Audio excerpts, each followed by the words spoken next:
Assalamualaikum warahmatullahi wabarakatuh. Perkenalkan, nama saya Stephen Rizky dengan NIM 2122024843. Di sini saya ingin menjelaskan tentang struktur-struktur bakteri yang ada pada gambar tersebut. Namun sebelum itu, saya ingin menjelaskan dulu tentang apa itu bakteri. Bakteri merupakan makhluk hidup yang termasuk ke dalam kingdom Monera. Ciri-ciri umumnya adalah memiliki satu sel, uniselular, tidak memiliki membran pada inti sel, prokariot, dan dapat diamati dengan mikroskop cahaya. Kali ini kita akan mempelajari bakteri sejati, yaitu Eubacteria. Berbeda dengan Archaeobacteria yang juga termasuk ke dalam kingdom Monera, Eubacteria memiliki peptidoglikan pada dinding selnya. Pada Eubacteria juga terdapat Cyanobacteria, yaitu ganggang hijau biru yang dapat berfotosintesis. Tapi, bentuk bakteri itu sebenarnya seperti apa sih? Dan bagaimana bakteri bisa bertahan hidup sebagai organisme uniselular? Mari kita bahas struktur dan fungsi-fungsi pada bagian tubuh bakteri.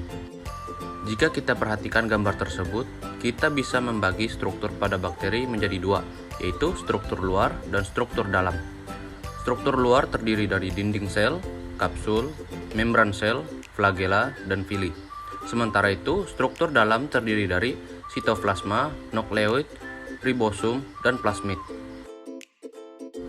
Baik, yang pertama saya akan menjelaskan tentang kapsul.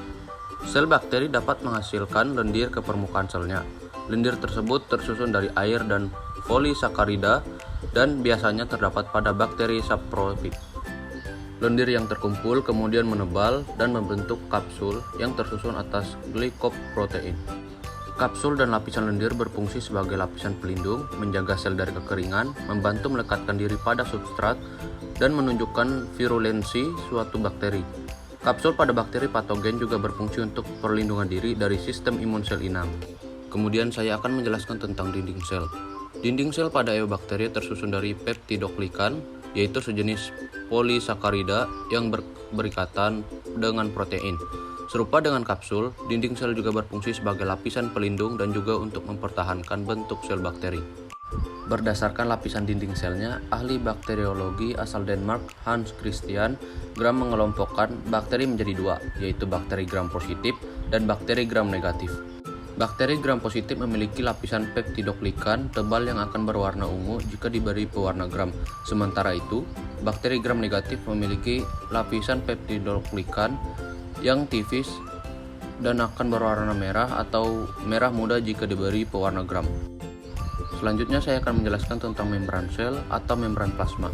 Membran sel atau membran plasma tersusun dari fosfolipid dan protein. Sifatnya semi-permeable dan berfungsi untuk mengatur keluar masuknya zat ke dalam dan keluar sel bakteri. Kemudian saya akan menjelaskan tentang pili. Pili merupakan rambut-rambut halus yang tumbuh dari dinding sel, mirip dengan flagella, tapi ukurannya lebih pendek dan bentuknya kaku.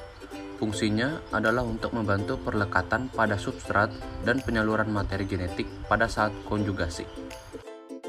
Lalu, saya akan menjelaskan tentang flagella. Flagella yang juga disebut bulu cambuk terdapat pada dinding sel dan berfungsi sebagai alat gerak. Flagella hanya dimiliki oleh bakteri yang berbentuk batang, koma, vibrio, dan spiral.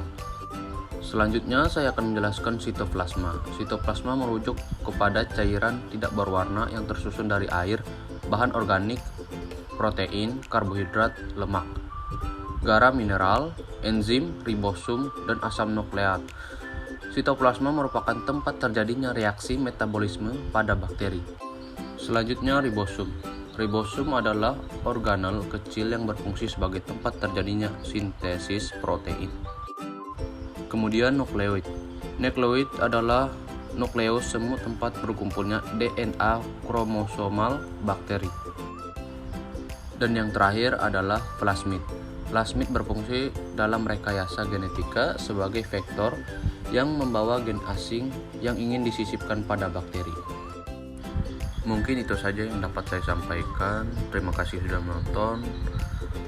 Akhir kata saya ucapkan wassalamualaikum warahmatullahi wabarakatuh.